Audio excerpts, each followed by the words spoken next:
আসসালামু আলাইকুম স্টুডেন্টস, আজি পড়িম ক্লাস 10 ম্যাথ চ্যাপ্টার নাম্বার 5। তো চ্যাপ্টার নাম্বার 5 কি আছে চাবা সমান্তর প্রগতি এরিথমেটিক প্রোগ্রেশন। এটা আসলে সমান্তর প্রগতি। তোমালোকে চাবা তোমালোকৰ কিতাপত কি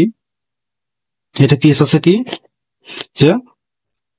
সমান্তৰ প্ৰগতি এৰিথমেটিক প্ৰোগ্ৰেশন চাবা তলৰ দিয়া সংখ্যাৰ তালিকাসমূহ মন কৰা। এটা আছে 1 নম্বৰ 1 2 3 4। ইয়াৰ পৰা লাহে লাহে কিমান হৈছে 1 বাঢ়ি গৈ আছে। তাৰপিছত কি আছে এইটো 170 40 10 লাহে লাহে কি 30 কম গৈ আছে। এই সকলোবোৰ পদৰ পাৰ্থক্য কি আমি জানো সমান। ইয়াত মানে এই দুটাৰ পাৰ্থক্য কত জানো আমি 1, ইয়াৰ পাৰ্থক্য কত জানো আমি 1, কিমান জানো 1, ইয়াৰ ভিতৰত কিমান আছে 1, ইয়াৰ ভিতৰত কি পাৰ্থক্য কিমান আছে এই দুটা পদৰ পাৰ্থক্য সকলোবোৰ পাৰ্থক্য কিমান আছে 30। এটো কি আছে সমান্তৰ প্ৰগতি, এটো সমান্তৰ প্ৰগতি, সকলোবোৰ কি আছে সমান্তৰ প্ৰগতি। তো চাবা স্টুডেন্টস তোমালোকে ইয়াৰ উপৰখিনি ভালকৈ পঢ়ি লবা। তো ইয়াত কি কৈছে চাবা ভালকৈ দেখি লবা কি যে ওপৰৰ সকলো তালিকাতে আমি দেখিলো যে আগৰ পদটোৰ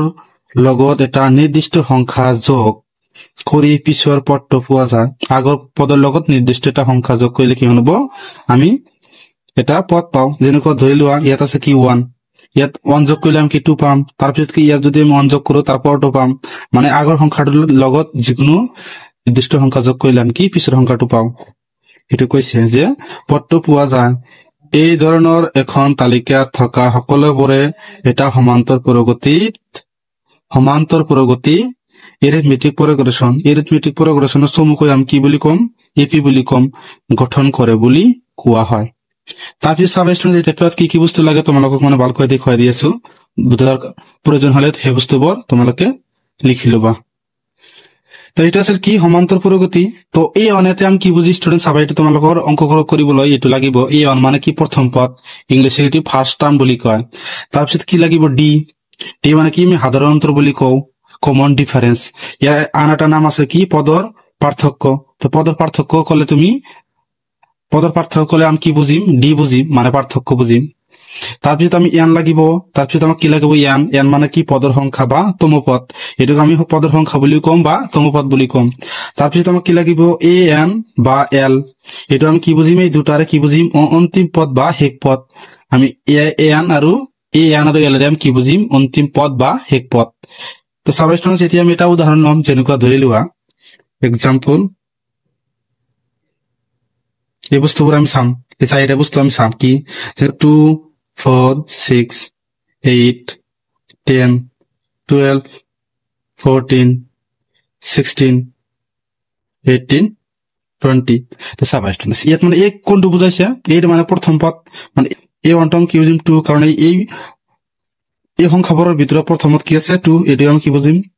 প্ৰথম পদ। তাৰপিছত আমি কি বুজিম ডি, ইয়াৰ মাজত পাৰ্থক্য কিমান চাবা পাৰ্থক্য আমি কিমান কেনেকৈ উলিয়াম দ্বিতীয় পদৰ পৰা প্ৰথম পদ মাইনাস কৰি দিম, তৃতীয় পদৰ পৰা তৃতীয় পদ মাইনাস কৰিম আগৰটোৰ পৰা পিছৰটো কি কৰিম মাইনাস। তেনেহলে আমি কি ডি টো ওলাই যাব। ডি মানে আমি কিমান জানো ইয়াৰ পাৰ্থক্য কিমান জানো আমি 2। তাৰপিছত এন, এন মানে আমি কি জানো পদৰ সংখ্যা। ইয়াত পদ কিমান আছে চাবা 1 2 3 4 5 6 7 8 9 10 কিমান আছে এন আমাক কিমান দি আছে 10টা। তাৰপিছত কি কৈছে এন এন বুজিলো এ এন আৰু এল বুজিম। এ এন আৰু এল আমি কি জানো অন্তিম পদ। ইয়াৰ অন্তিম পদ মানে শেষ পদটো কোনটো আছে 20। তেনেহলে এ এন বা এল এইটো আমি কি জানো 20। এইবোৰ বস্তু বুজিলেই তোমালোকৰ হৈ যাব। তাৰপিছত চাবা ষ্টুডেন্টস আমি কি এ এন আমি কি বুজিম প্ৰথম পদ। তাৰপিছত কি এইটো আমি কি বুজো দ্বিতীয় পদ এনেকৈ গৈ থাকিব। এই থ্ৰী আমি কি বুজো তৃতীয় পদ এনেকৈ গৈ থাকিব, আমি শেষ কৰিব নোৱাৰো। তাৰপিছত আমি ইয়াৰ পিছত আমি কি এটা পদ লাগিব তাক সাধাৰণ আৰ্হি বুলি কয়। তোমালোকৰ কিতাপত দিয়া আছে, তোমালোকৰ কিতাপত এইটো দিয়া আছে যে তোমালোকে দেখা পাবা যে a plus d a plus 2d a plus 3 dot dot এ এটা সমান্তর প্রগতি নির্দেশ কৰে যাৰ প্ৰথম পদ এ আৰু সাধাৰণ অন্তৰ ডি। এইটোকেই সমান্তৰ প্ৰগতি এটাৰ সাধাৰণ আৰ্হি। তো কি এ কমা এ প্লাস ডি মানে ডি লাহে লাহে বাঢ়ি গৈ থাকিব। প্ৰথমত ডি এটাও নাই এ আছে, তাৰপিছত ডি এটা বাঢ়িব, তাৰপিছত ডি দুটা বাঢ়িব, তিনিটা বাঢ়িব, চাৰিটা বাঢ়িব, এনেকৈ গৈয়ে থাকিব। মনত ৰাখিবলৈ এটা টেকনিক আছে তোমালোকক মানে দেখুৱাই দি আছো চাবা। আমি কি জানো যে সাধাৰণ আৰ্হিটো আমি কি জানো সাধাৰণ আৰ্হি জেনারেল ফর্ম। এটা কি কয় জেনারেল ফর্ম মানে জেনারেল মানে কি সাধারণ ফর্ম মানে আরহি তো ইয়াক আমাক কি দিয়া আছে a plus d a plus 2d a plus 3d a plus 4d এর মানে কয়ে থাকে তো সাবস্টেন্স এটা আমি কি জানো a1 প্রথম কথা আমি কি জানো a1 সব a লিখিবা তার পিছত কি ইয়াত কি মানে আছে 1 তো 1 এর পর তুমি সদায় 1 মাইনাস করে দিয়া 1 এর পর 1 ইনটু d লগাই দিবা এটা আমি a প্লাস 1 এর পর 1 মাইনাস করলাম কি মানে জানো 0 0 লগত d পূরণ করলে কি হবে 0 হবে তাহলে a লগত 0 যোগ করলে কি হবে a প্রথম পদর সাধারণ রাশিটো কি জানো আমি a মানে a1 এর সাধারণ রাশিটো কি জানো a তার a2 লিয়া সবা এ লগত কি যোগ করিবা ইয়াত কি মানে আছে 2 2 লগৰ 2 ৰ পৰা কি সদায় 1 মাইনাস করিবা 1 2 মাইনাস 1 ইনটু d মানে এনেকৈ হ'ব a প্লাস 2 ৰ পৰা 1 মাইনাস কৰিলে 1 ইনটু d মানে a প্লাস d লিখি পাৰো তো চাবা স্টুডেন্টস ইয়াত মানে ধৰা এটা টেকনিক আছে দ্বিতীয় পদ কলে এই d লগত কি হ'ব এক কম থাকিব তার মানে সদায় কি থাকিব কম এই দ্বিতীয় পদ মানে 2 2 ৰ পৰা ইয়াত মানে কি হ'ব 1 মাইনাস হ'ব ইয়াত থাকিব 1 তৃতীয় পদ কলে ইয়াত থাকিব 2 চতুর্থ পদ কলে ইয়াত থাকিব 3 মানে ইয়াৰ পৰা সদায় d লগত কি 1 কম থাকিব ইয়াত যদি 100 দিয়া থাকে d লগত কি হ'ব যেনেকৈ ধৰি লোৱা a 100 ইয়াত কি হ'ব a প্লাস 99 d মানে এটো a লগত যেটো থাকিব যিমান সংখ্যা থাকিব a লগত যিমান সংখ্যা থাকিব ইয়াৰ পৰা a কম হয় এটো কি d লগত থাকিব এটো কি আমাক কি জানো সাধাৰণ আৰ্হি কি জিআব বুলি কয় জেনাৰেল ফৰ্ম তো সাবস্টেন্স এটো কি সাধাৰণ আহি তোমালোকৰ অংক কৰিবলৈ এটো লাগিব তো সাবস্টেন্স এতিয়া আমি কি অনুসৰণী 5.1 ৰ অংক বিলাক সমাধান কৰিবলৈ চেষ্টা কৰিম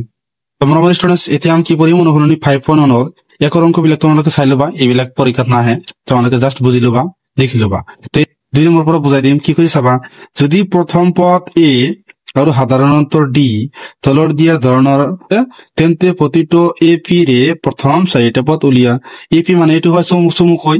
ইয়াৰ সম্পূৰ্ণ কি হল সম্পূৰ্ণ নাম হল কি এৰিথমেটিক প্ৰগ্ৰেছন ইয়াৰ অসমীয়াটো কি হ'ব সমান্তৰ প্ৰগতি তো আমাক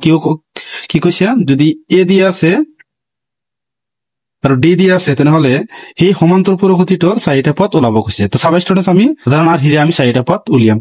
তো এইটো তোমালোকক কোৱেশ্চনটো এইফালে দিয়া আছে একৰ পৰা কিমান লৈকে দিয়া আছে 5 লৈকে দিয়া আছে তোমালোকক একৰ পৰা 5 লৈকে সকলোবোৰ অংক আমি কৰি দিম এক নম্বৰ কোৱেশ্চন কি আছে যে a কিমান দিয়া আছে 10 আৰু d কিমান দিয়া আছে 10 ইয়াৰ কি চাৰিটা পদ উলিয়াব লাগে তো সাবস্টেন্স তোমালোকক আমি উলিয়াই দিম তো সাবস্টেন্স আমাক এক নম্বৰ কোৱেশ্চনত কি দিয়া আছে যে a 10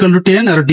10 তো প্ৰথম পদ আমাক কি দিয়া আছে তোমালোকক অলপ আগতে আমি লিখি দিছো যে a কি প্ৰথম পদ আমাক কিমান দিয়া আছে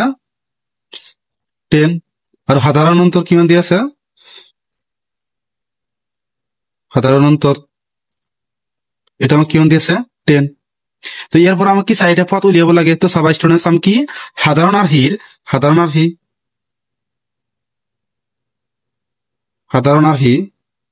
এটা আমি কি জানো প্ৰথমতে আমি কি জানিছিলো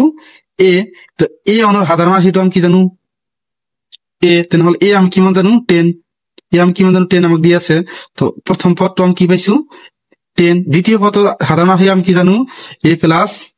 d আমি কৈছো যে ইয়াত যিমান থাকিব ইয়াৰ পৰা a কি হ'ব কম ইয়াৰ পৰা সদায় কি d লগত কি থাকিব 1 কম থাকিব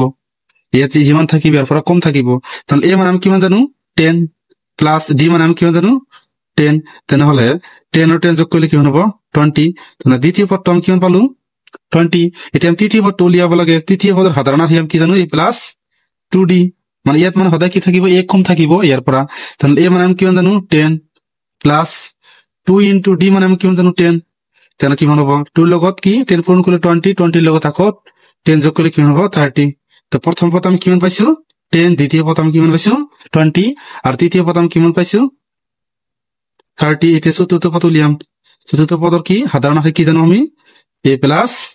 3d এর পরে সদায় কি থাকিব ইয়াত a কম থাকিব তেনেহলে 10 প্লাস 3 ইনটু 10 তার মানে কিমান হ'ব 40 তো চতুৰ্থ পদ আমি কিমান জানিলো 40 তো আমাক লব গৈছে চাৰিটা পদ তেনেহলে ওলাইছে এটা পদ দুটা পদ তিনিটা পদ চাৰিটা পদ যেতে কি ap ৰ সমান্তৰ প্ৰগতিৰ চাৰিটা পদ ইজ ইকুয়াল টু কি 10 20 30 আৰু 40 তো সাবস্টেন্স ইয়াৰ সকলোবোৰ পদৰ পাৰ্থক্য আমি কিমান 10 তো আমাক কিমান ইয়াত মানে কি দি আছে 10 এ দি আছে তেনেহলে এটা আছিল এক নম্বৰ এতিয়া আমি দুই নম্বৰটো তোমালোক সলভ কৰি দিম চাবা ষ্টুডেণ্ট প্ৰথম পদ আমাক কি দি আছে -2 আৰু সাধাৰণ অন্তৰ d কিমান দি আছে আমাক 0 তেনেহলে ইয়াৰ চাৰিটা পদ উলিয়াব লাগে তো আমি সাধাৰণ কি জানো এইটো আমি কি জেনাৰেল ফৰ্ম এটা কি জানো আমি জেনারেল ফর্ম আমি শর্ট ফর্মটো ইউজ করিম আমি সুবিধার কারণে জেনারেল ফর্ম সাধারণ আর্হি এটা আমি কি প্রথম পদ এর সাধারণ আর্হি কি জানো ডাইরেক্ট এ জানো আমি তো এ মানে কিমান জানো -2 তো প্রথম পদ আমি কিমান জানিলো -2 দ্বিতীয় পদ মানে a2 আমি প্রথম পদ জানো a1 দ্বিতীয় পদ জানো a2 তৃতীয় পদ আমি কি জানো a3 তাহলে কি হবে এটা ইয়ার সাধারণ আর্হি a প্লাস d এ মানে কিমান জানো -2 প্লাস d মানে আমি কিমান জানো 0 তেনেহলে -2 লগত 0 যোগ কৰিলে কিমান হ'ব -3 হ'ব তৃতীয় পদ উলিয়া এতিয়া তৃতীয় পদ মানে a প্লাস ইয়াত মানে ইয়াৰ পৰা কি সদায় d লগত কি থাকিব a কম থাকিব is equal to -2 plus 2 into কিমান হ'ব 0 কাৰণ d ৰ মান আমাক কিমান দিছে 0 তেনেহলে 0 লগত 2 পূৰণ কৰিলে কিমান হ'ব 0 0 লগত আকৌ -2 যোগ কৰিলে কিমান হ'ব -2 তাৰপিছত কি চতুৰ্থ পদৰ কি সাধাৰণ আৰ্হি কি হ'ব a প্লাস 3d ইয়াৰ পৰা সদায় 1 কম থাকিব মানে -2 প্লাস 3 ইনটু 0 এটো কি হ'ব পূৰণ কৰিলে 0 হ'ব 0 লগত -2 কৰিলে কিমান হ'ব -2 হ'ব তেনেহলে আমি কি পালো চাৰিটা পদ এটা পদ দুটা পদ তিনিটা পদ চাৰিটা পদ তাম কি লিখিম যেতিকে a পিৰ চাৰিটা পদ ইজিক্যাল টু কি জানো -2, -2, -2 এটি আমার উত্তর আছে এটি আমি 3 নম্বরটো সলভ করে দিম 3 নম্বরটো সমাধান করে দিম তো সাব স্টুডেন্টস কি 2 আর 3 নম্বরটো কি দি আছে a = 4 আর d = -3 এরপর আমাক চাৰিটা পদ উলিয়াব লাগে তো আমি কি সাধাৰণ আৰ্হি জেনাৰেল ফৰ্ম আমি কি জানো যে a অনৰ প্ৰথম পদ সাধাৰণ আৰ্হি আমি কি জানো ডাইৰেক্ট জানো আমি তোমালোকক দেখুৱাই দিছো তো a মানে আমি কিমান জানো 4 তাৰপিছত আমি কি দ্বিতীয় পদ ওলাব লাগে a2 তো a প্লাস কিমান হ'ব d মানে ইয়াৰ পৰা সদায় ইয়াত কি থাকিব 1 কম থাকিব তো আমি কি জানো এতে মান বহাই দিয়ে a মানে কিমান জানো 4 প্লাস d মানে কিমান জানো -3 তো প্লাস আৰু মাইনাস ব্ৰ্যাকেট মানে আমি কি জানো পূৰণ প্লাস আৰু মাইনাস পূৰণ কৰিলে কি হ'ব -4 -3 তো 4 পৰা 3 মাইনাস কৰিলে আমি কিমান জানো 1 তাৰপিছত আমি কি তৃতীয় পদ ওলাব লাগে a প্লাস কিমান হ'ব 2d মানে ইয়াৰ পৰা সদায় ইয়াত কি থাকিব 1 কম থাকিব ইজ ইকুয়াল টু 4 প্লাস কিমান হ'ব 2 ইনটু d মানে আমি কিমান জানো -3 তো কি হ'ব চাবা 4 মাইনাস আৰু প্লাস পূৰণ কৰিলে কিমান হ'ব -3 আৰু 2 যোগ পূৰণ কৰিলে কিমান হ'ব 6 তেনেহলে কিমান হ'ব -2 কাৰণ 4 ৰ পৰা আমি 6 মাইনাস কৰিব নোৱাৰো আমি -6 ৰ লগত কি +4 যোগ কৰিলে কিমান হ'ব -2 হ'ব তাৰপিছত আমাক কি a4 উলিয়াব লাগে মানে প্ৰথম পদ উলিয়াইছো দ্বিতীয় পদ তৃতীয় পদ আমাক চাৰিটা পদ ওলাব লাগে হেগৰ নাম কি 4 লৈকে উলিয়াম তো a প্লাস কিমান হ'ব 3d = a মানে আমি কিমান জানো a মানে 4 প্লাস 3 ইনটু d মানে আমি কিমান জানো -3 = 4 মাইনাস আর প্লাস পূরণ করলে কিমান হ'ব -3 3 গুণ 9 তো -9 এর লগত +4 করলে কিমান হ'ব -5 চাৰিটা পদ ওলাইছে লিখি দিও যে থেকে a পিৰ মানে সমান্তৰ প্ৰগতিৰ চাৰিটা পদ = 4 1 -2 আৰু -5 এটি আমাৰ কি উত্তৰ আছিল তাৰপিছত আমি 4 নম্বৰটো তোমালোকক কৰি দিম তো সবাই স্টুডেন্টস এটা 4 নম্বৰ কি দিয়া আছে আমাক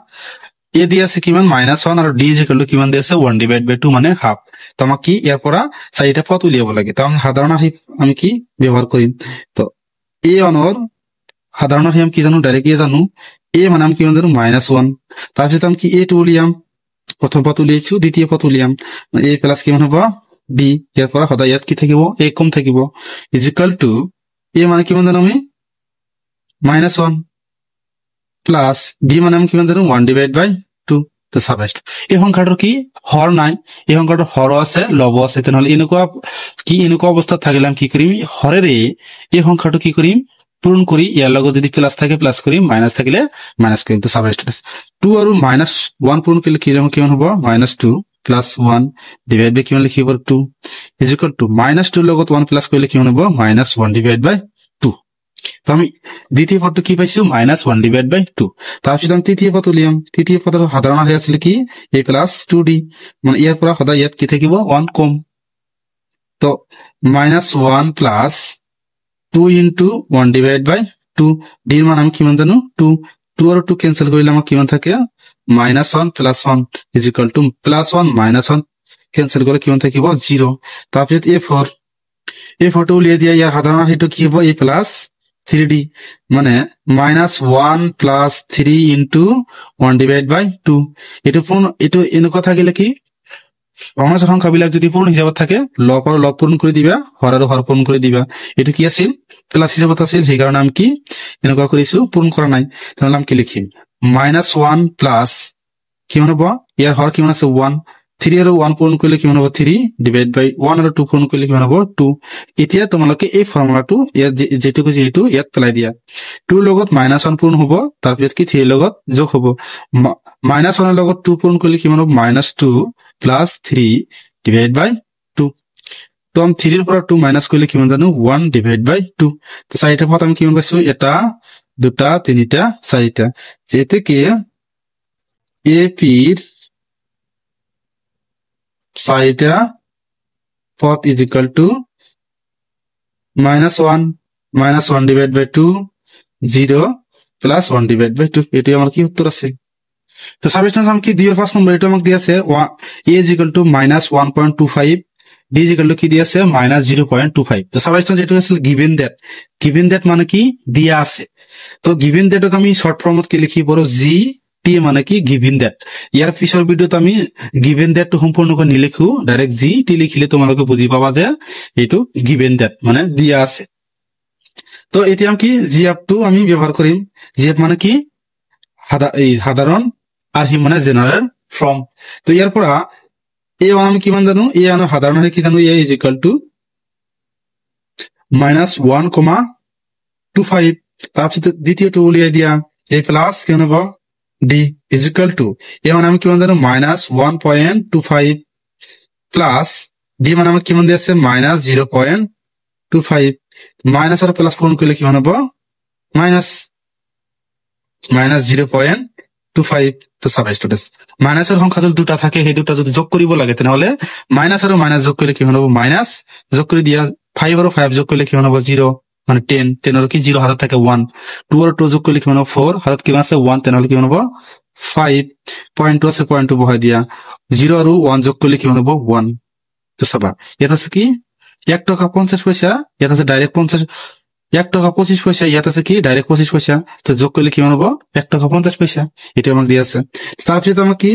a3 উলিয়াম মানে a3 মানে a প্লাস এর সাধারণ হয় কি 2d a প্লাস 2d মানে a মানে কি 1.25 প্লাস 2 into t মানে আমি কিমান জানো -0.25 সাব স্টুডেন্টস মাইনাস আর প্লাস পূরণ করলে কিমান হ'ব মাইনাস কিমান হল মাইনাস তো 0.25 এর লগত 2 পূরণ করলে কিমান হ'ব চাবা এটার লগত পূরণ করলে কিমান হ'ব 0.50 সাব স্টুডেন্টস এটা যোগ করলে কিমান হ'ব -1. কিমান হ'ব 75 এটা যোগ করলে কিমান হ'ব 1.75 কি হয় কারণ সকলোবোৰৰ মাজত পাৰ্থক্য কিমান থাকিব -0.25 তো ইয়ার মানে 0.25 আছে পার্থক্য এটা হচ্ছে কি মানে 25 এটা হল কি 50 এটা হল কি 75 মানে 25 কই কম বেশি আছে এতিয়া আমি কি a4 টো উলিয়াব লাগে a4 মানে কি a plus 3d is equal to -1.25 plus 3 into কিমান থেকে d আমি কি জানো মাইনাস কি জানো আমি -0.25 তো সাবস্ট্রেট যেটো কি ইয়াৰ লগত বেলেগ এটা মানে উপৰৰ খিনি এইটো হল কি তলৰ খিনি তো পূৰণ কৰি দিয়া মাইনাস আৰু প্লাস পূৰণ কৰিলে মাইনাস ইয়াৰ লগত পূৰণ কৰিলে কিমান হ'ব সাব স্টুডেন্টস 0.75 এটা যোগ কৰিলে কিমান হ'ব -2.0 কাৰণ 75 ইয়াৰ লগত 25 যোগ কৰিলে কিমান হ'ব এটি হ'ব তেনেহলে আমি কি লিখিব যে থেকে AP ৰ চাৰিটা পদ is equal to কি লিখি পাৰো -1.25 -1.50 মানে 25 কো বাড়ি আছে তারপরে আমি কি লিখি পারো -1.75 তারপরে আমি কি লিখি -2.0 ইয়ালৈকে কৰিবলগীয়া আছিল স্টুডেন্টস থ্যাংক ইউ স্টুডেন্টস ভিডিওটো ভাল লাগিলে লাইক শেয়াৰ কমেন্ট আৰু সাবস্ক্ৰাইব কৰি দিবা